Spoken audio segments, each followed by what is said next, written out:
আমাদের ক্যামেরাম্যান আজকে হচ্ছে খুব স্মার্ট ক্যামেরাম্যান, এই জন্য সে খুব সুন্দর করে স্টার্ট করেছেন। এই যে ফ্রেন্ডস ফর এভার, আজকে হচ্ছে আমাদের ফ্রেন্ডস ফর এভার গ্রুপের একটা মানে ঈদ আয়োজন, ঈদ আড্ডা।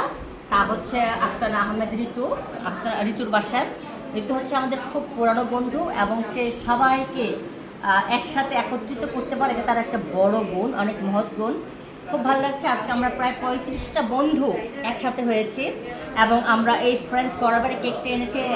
টম এবং টফির নাম আপনারা দেখেছেন, আমার অনেক ভিডিও দেখেছেন আমার পেজে।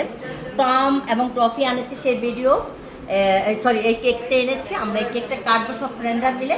অনেকের অনেক সমস্যা থাকতে পারে, অনেকে ছবি তুলতে চায় না ভিডিওতে। আমার পরিবার যেমন আমার ছেলে আমার মেয়ে ভিডিওতে আসে না বা ছবিতে আসে না।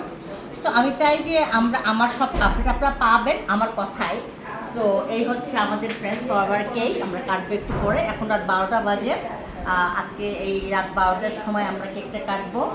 সো আপনারা আমাদের সব ফ্রেন্ডদের জন্য দোয়া করুন, কারণ হয় কি অনেক ফ্রেন্ডদের মাঝে অনেক গ্রুপ হয়, গ্রুপিং হয়ে যায়। সেই গ্রুপটা আমরা পছন্দ করি না, গ্রুপিং হওয়াটা আমরা পছন্দ করি না। আমরা চাই সবাই একত্রিত থাকতে।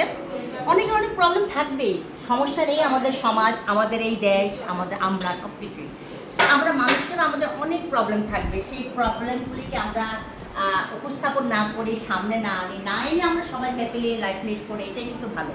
তো আমরা চাই ফ্রেন্ডস ফরএভার গ্রুপে যারা আছে আমরা সবাই সারা জীবন মানে ফরএভার যেন একত্রিত থাকতে পারি, সেই জন্য আপনারা দোয়া করবেন। আল্লাহ হাফেজ।